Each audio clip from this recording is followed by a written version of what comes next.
everyone, welcome to Maker Monday. We're going to learn quite a few things tonight. Let's get into it. Hello everyone, welcome back to another CorelDRAW tutorial. Today we're going to be looking at how to engrave agates.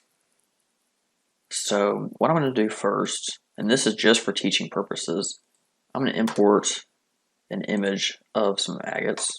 So these you can find on Amazon.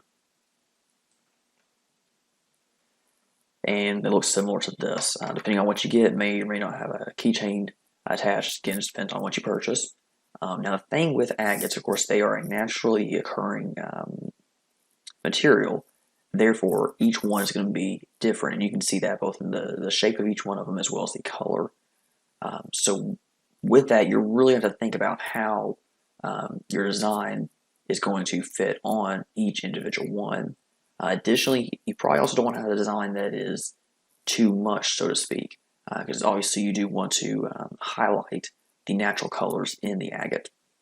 So what I would recommend is when you get a hold of your material, measure it first, get those dimensions in, and then apply them into CorelDRAW and set that as your page size. So for instance, if we were working with this one right here, this rectangle right here would roughly represent our page size. So if we measure that out, that'd be about 1.5 inches wide, 2.2 or 2.25 inches tall. So you would want to set that page size. And again, this rectangle is just going to represent that for teaching purposes. And then we need to think about, okay, what do we want to put on there? So for instance, if we wanted, we could always get an image from Google. I'll use the paw print. Now I'll go and do a vector conversion on this. That way we can remove that white background. So trace bitmap outline trace.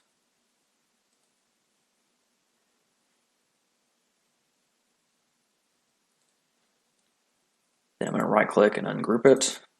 Get rid of that white in the center there. So now if we look at it, so even though this fits inside our square, you can see it doesn't fit inside the shape. So you really have to think about that and have the material on hand when you're designing the file. That way you know exactly where it should belong. So even something like that looks pretty good. Of course, again, you may want to even scale down further. That way you're not blocking out too much of that natural color. So it's pretty simple. Once you get to the laser, you probably want to do a center engraving. That way, instead of homing to the top left-hand corner, you can home to the center of the material. And again, that's just really going to help to align it perfectly and make sure that, when you go to engrave, you don't actually have some of it hanging off the side. Also, another tip, you will want your images to be in black and white. The gradients probably aren't going to look quite as good. So again, those black and white images are going to probably work best on this particular material. So these are pretty cool little project. I would definitely recommend them. They're pretty cheap on Amazon, and again, they look really, really cool. Thank you very much for watching. I hope you enjoyed this video. If you would like to see more Maker Monday videos, check out this playlist. You can also learn more about the JCPL CreatorSpace at www.jesspublib.org/CreatorSpace.